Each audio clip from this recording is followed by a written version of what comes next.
Hey, it's Tom from Tom's Toons, and in this video, I'm going to show you how to install this Nilight plug, charging plug, and voltmeter, this little guy, on this pontoon console. Simple install. I'm going to take you through it real quick. Everything you need is provided. We've got our little charger, voltmeter, we've got a faceplate, we've got all that stuff in this box. Everything you need is here. I'm just gonna show you how to tie it into your electrical, and this can work on any boat. It could be a john boat, fishing boat, pontoon boat, anywhere you can get a positive or power and a negative or ground, you can run this charger. And what I'm gonna do is pull this dash panel off, just a little switch panel. My customer's coming to pick this boat up in about 15-20 minutes. I'm just doing this as an add-on for them. On the back of this switch panel, all I need to find is somewhere to tie into a ground, which I've got right here. And I can use a piggyback splice. Our connector kits, which you can purchase at our website, tomstoons.com, have the piggyback connectors to jump right into this switch. So I'm gonna use this ground with a piggyback connector to tie into my wiring for the plug. And then I just need a power. So I have a couple options here. The plug comes with a 10 amp fuse, so I don't need to worry about another fuse or breaker. I can just rely on that 10 amp fuse. So I could simply piggyback into, this is a red power wire coming into the breaker for my horn switch. I could tie right into that. It's not gonna hurt anything. I could tie into the main power coming in from my harness. If you're just running this straight to a battery, it's a simple setup like a john boat or something like that. Just run a positive and negative straight to your battery. That will work too. If you've got a switch panel that looks anything like this though, you're gonna be able to just tie right in here with the right connectors. So I'm gonna go grab my piggyback connectors for the ground and the power. That's all I need to do to pull power from my battery that's coming to my switch panel into my plug. This is what that connector looks like. Really simple guy. This is gonna plug onto the post on the back of the switch or the breaker. The other wire will just stack on top. So your wiring provided, one side of your wiring has a ring terminal on it. We're gonna end up cutting those off. The other side is pre-wired for the back of the actual plug and voltmeter. So these will slide on here when the time comes. But I'm gonna cut off these rings, and that's where I can splice on my piggyback terminals.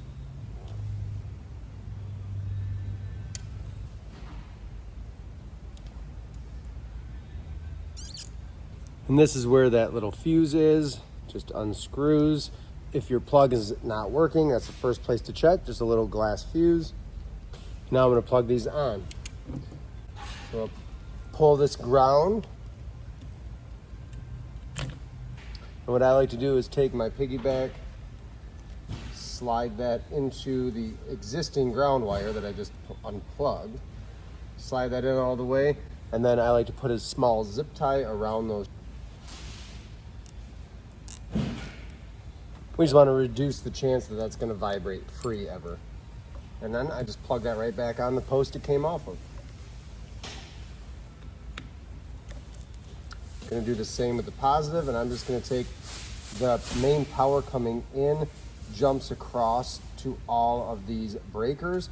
I'm just going to piggyback right on the end because there's always being supplied power.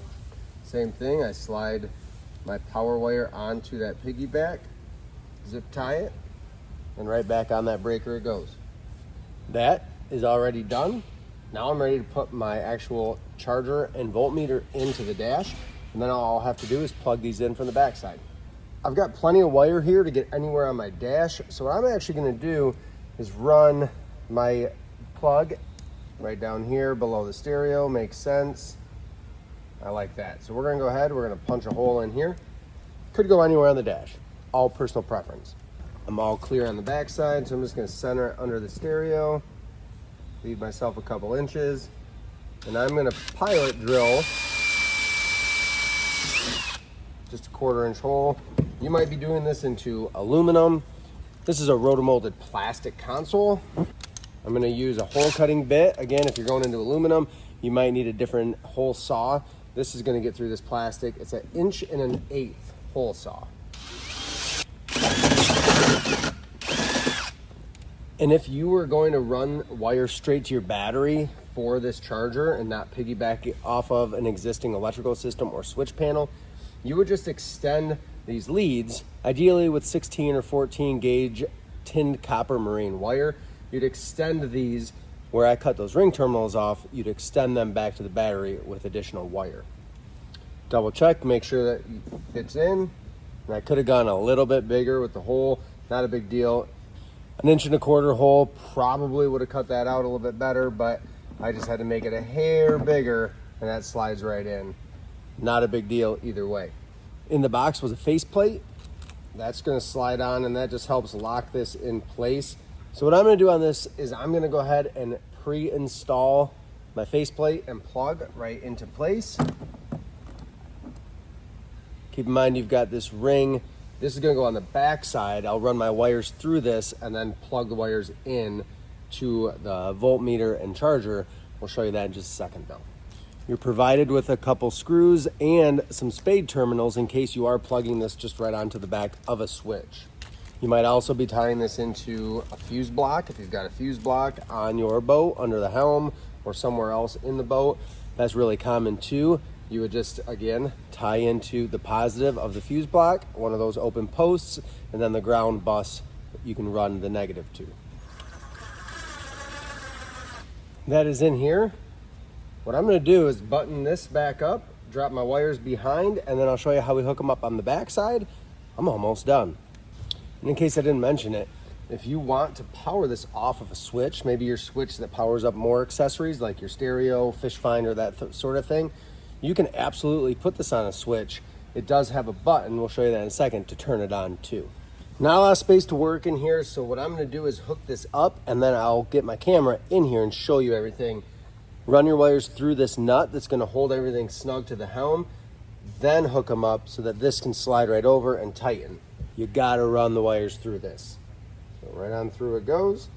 And then I'm just gonna hook my black wire to the negative post, they're labeled, and then the red wire to the positive post on the back of my charger. And this is what it looks like on the back side. That red wire is hooked to the positive, black to the negative, and then that nut is just tightened on to hold it tight to the dash. So this could fit a lot of different thicknesses of dash or aluminum, whatever you might be attaching it to. Let's hook power up to it and see how it works. And we pull open our lid, a weatherproof cover, and there's a little button on the side here. Push that. I'm right at 12 volts. Should probably put a charge on that battery because usually you're gonna read more like 12.3, 12.4, somewhere in there. But you'll see when you run the motor, this will go up. It's a good little indicator. And the nice thing is you can turn it right off. And now you have no power going to this system. What you have on here is a USB-C on top and the old school USB on the bottom. Really simple mechanism to plug into, get a quick charge, see your voltage. Really nice, small, can fit just about anywhere. Really nice little system. Be sure to go subscribe to the channel, check out our other videos, and check out the description of this video for a link to this, as well as more links and discount codes of other brands who support our channel. That is installed, and I got it done in time before my customer came to pick up the boat. Really easy install for you at home. Follow these steps. Thank you for tuning in, and hope you enjoyed.